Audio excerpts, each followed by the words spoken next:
সতীর্থদের সঙ্গে দূরত্ব, সমালোচকদের নিন্দা সবকিছু উড়ে গেল ক্রিস্টিয়ানো রোনালদোর জোড়া গোলে। রোনালদোর কাছে বয়স যে শুধু একটা সংখ্যা সেটা তিনি বারংবার প্রমাণ করেছেন। 2006 সালে 21 বছর বয়সে বিশ্বকাপে প্রথম গোল করেছিলেন। 2026 সালে 41 বছর বয়সে এসেও গোল করেছেন। রোনালদো ইতিহাসের একমাত্র ফুটবলার যিনি টানা 6টা বিশ্বকাপে গোল করেছেন। ফুরিয়ে গেছেন, হারিয়ে গেছেন বলা হলেও রোনালদো প্রতিনিয়ত নিজেকে নতুন ভাবে আবিষ্কার করছেন। আগের মতো গতি নেই সেই তুখর ফর্ম। এরপরও তিনি হাল ছাড়েননি। অবসর না নেওয়ায় সমালোচকরা রোনালদোকে স্বার্থপর বলে। দলের জন্য নয়, রোনালদো নিজের জন্য খেলে বলেও হই হই রব ওঠে। অথচ বাস্তবতা বলছে ভিন্ন কথা। পর্তুগালে তার পজিশনে ভালো কোনো বিকল্পই নেই। গোটা 2 দশক ধরে নিজেকে ফুটবলের সর্বোচ্চ লেভেলে ধরে রাখা এবং 40 পেরিয়েও খেলে যাওয়া চারটিখানি কথা নয়। রোনালদো এসব সম্ভব করেছেন নিজের জেদ আর পরিশ্রমে। রোনালদোর বিশ্বকাপ যাত্রার সূচনা হয়েছিল 2006 সালে তরুণ এক উইঙ্গার হিসেবে। লুই ফিগো ও ডেকোদের মতো কিংবদন্তিদের সান্নিধ্যে সেই আসরে তিনি নিজের প্রথম বিশ্বকাপ গোলটি পান ইরানের বিপক্ষে। তবে 2006 বিশ্বকাপে রোনালদোর ক্যারিয়ারের অন্যতম আলোচিত ও নাটকীয় ম্যাচটি ছিল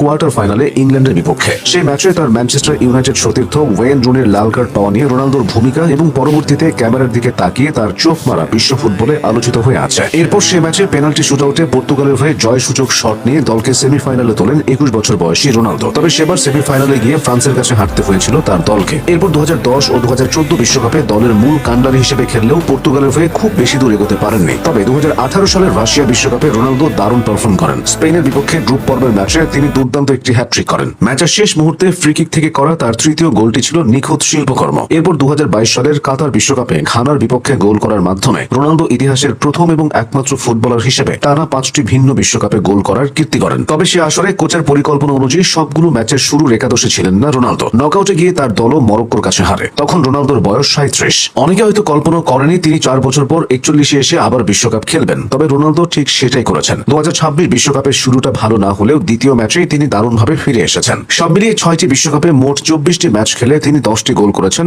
এবং 2টি অ্যাসিস্ট করেছেন। এসব প্রমাণ করে বছরের পর বছর ধরে সর্বোচ্চ স্তরের ফুটবলে তিনি কতটা ধারাবাহিক। দীর্ঘ 2 দশক ধরে ধারাবাহিক থাকার পেছনে রয়েছে রোনালদোর কঠোর পরিশ্রম এবং চমৎকার লাইফস্টাইল। অনেক ফুটবলার যেখানে 32 থেকে 34 বছর বয়সেই ফর্ম বা ফিটনেসের কারণে বিশ্বকাপ থেকে ছিটকে যান, সেখানে রোনালদো ঠিক উল্টো। বয়সকে কেবল একটি সংখ্যায় পরিণত করে তিনি প্রতিবারই নিজেকে শতভাগ প্রস্তুত করে মাঠে নেমেছেন। ইনজুরি এড়িয়ে বছরের পর বছর নিজেকে চোটমুক্ত রাখা এবং গতি ধরে রাখার এই ক্ষমতা তাকে সমসাময়িক সবার চেয়ে আলাদা করেছে। বিশ্বকাপ ট্রফিটি উঁচিয়ে ধরার পরম আরাধ্য স্বপ্নটি এখনো অধরায় রয়ে গেছে রোনালদোর। 2006 সালে 4র্থ স্থান অর্জনই বিশ্বকাপে তার দলের সর্বোচ্চ সাফল্য। তবে ট্রফি না পেলেও বিশ্বকাপের ইতিহাসে রোনালদোর অবদান ও অর্জন কোনো অংশে কম নয়। কে জানে ভাগ্য বিধাতা কি লিখে রেখেছে। শেষ ভালো যার সব ভালো তার। রোনালদো হয়তো চাইবেন শেষটা রাঙিয়ে রাখতে।